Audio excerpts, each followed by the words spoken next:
Bismillahirrahmanirrahim. It's me Sayyid Muhammad Hassan Rada from mathemaths.com. Let's start with question number 3 of exercise number 1.4. The statement of this question is discuss the continuity at x is equal to 2 and x is equal to minus 2.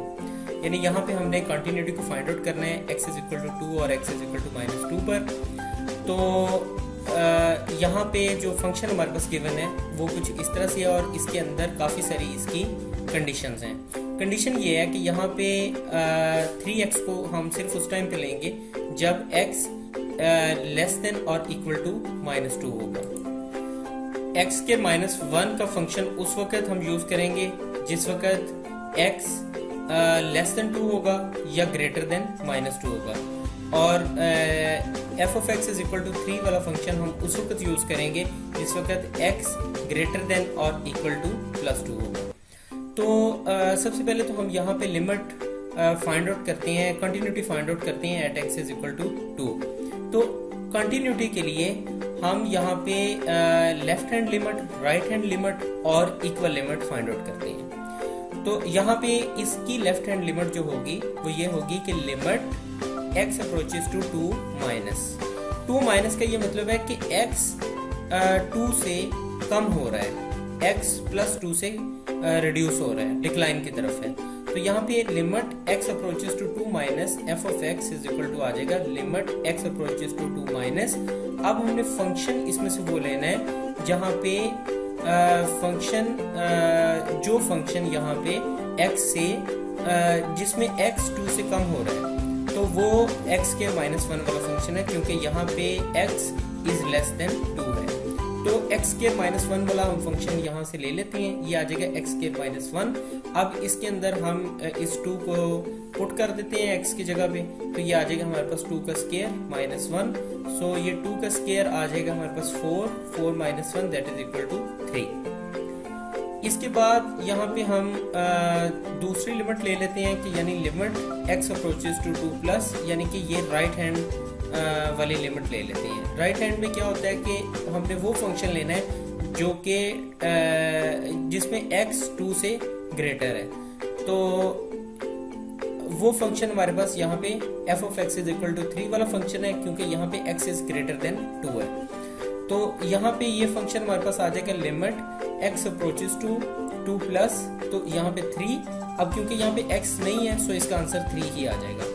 अब एक तीसरी limit हम यहाँ पे put करते हैं, यानी x is equal to 2 पर हम यानी इक्वल लिमिट हम यहाँ से फाइंड आउट करते हैं. तो इक्वल लिमिट भी अगर आप देखें तो उस इक्वल लिमिट में x इज ग्रेटर देन और इक्वल टू 2. सो यहाँ पे भी इक्वल के लिए भी हमारे पास यही फंक्शन है, यानी f of x is equal to 3 आ जाएगा. तो यहाँ पे थर्ड टाइम पे भी ये f of x is equal to 3 आ गया, सो इसका आंसर भी 3 आ गया. अब अगर आप देखें तो आपको अंदाजा हो रहा होगा कि यहाँ पे हमारी लेफ्ट हैंड लिमिट इसका आंसर भी 3 है, राइट हैंड लिमिट का आंसर भी 3 है और इक्वल लिमिट का आंसर भी 3 है. इसका आंसर 3, इसका आंसर 3 और इसका आंसर 3. अब ये क्योंकि तीनों का आंसर सेम है इसलिए f of x is continue at x is equal to 2. अब हम चलते हैं इस क्वेश्चन के दूसरे पार्ट की तरफ, और इसमें ये है कि अब हमने कंटिन्यूटी को चेक कर रहे हैं x is equal to minus 2 पे. तो अब हम यहाँ पे माइनस 2 पे लेफ्ट हैंड लिमिट पहले लेते हैं. यहाँ पे लेफ्ट हैंड लिमिट में क्या हो रहा है कि limit x approaches to minus 2 minus का ये मतलब है कि हमने फंक्शन वो लेना है जिसके अंदर x माइनस 2 से डिक्रीज हो रहा होगा. तो ये हमारे पास 3 फंक्शन है, इसमें से हम वो फंक्शन लेते हैं जहां पे x is less than minus 2 है. तो वो हमारे पास है 3x वाला फंक्शन.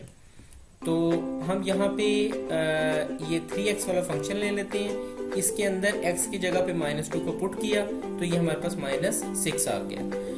अब राइट हैंड लिमिट में यहाँ पे लिमिट x अप्रोच कर रहा है माइनस 2 प्लस का ये मतलब है कि हमने वो फंक्शन लेना है जिसमें x माइनस 2 से ग्रेटर है.